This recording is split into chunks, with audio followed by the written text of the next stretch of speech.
अगर आप भी गर्मी दानों से परेशान हैं और आपकी जल्द दिखने में ऐसी नजर आती है और इस वीडियो के अंदर आपको इसके इलाज के बारे में बताती हूँ और इसे कैसे बचा जा सकता है ये इस वीडियो में आपको पता चलेगा। उससे पहले अगर आप चैनल पर नए हैं तो वीडियो को लाइक कर दें और चैनल को सब्सक्राइब भी कर लें। अगर आपकी जल्द की ऐसी कंडीशन है जिनको अक्सर लोग गर्मी दाने बोलते हैं, हीट रैश बोलते हैं, प्रिकली हीट रैश बोलते हैं, लेकिन मेडिकल टर्म में इसको मलेरिया बोला जाता है।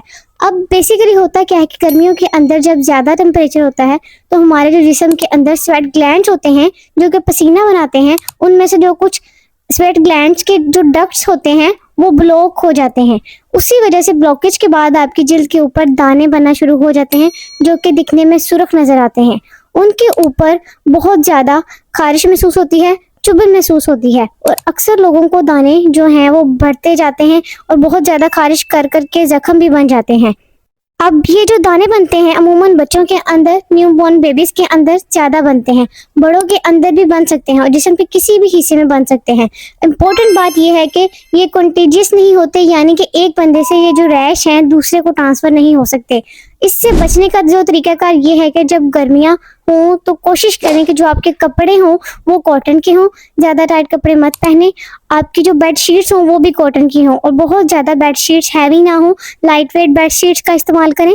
जहां आप रह रहे हैं वहां का टेम्परेचर ठीक होना चाहिए। कोशिश करेंगे गर्मियों के अंदर ठंडे पानी से शावर लें।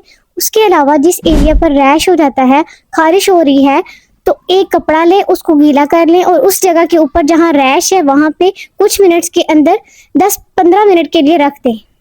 अपने जो नाखून हैं उनको छोटा कर लें ताकि आप स्क्रैच कर करके वहाँ पे जख्म ना बना लें।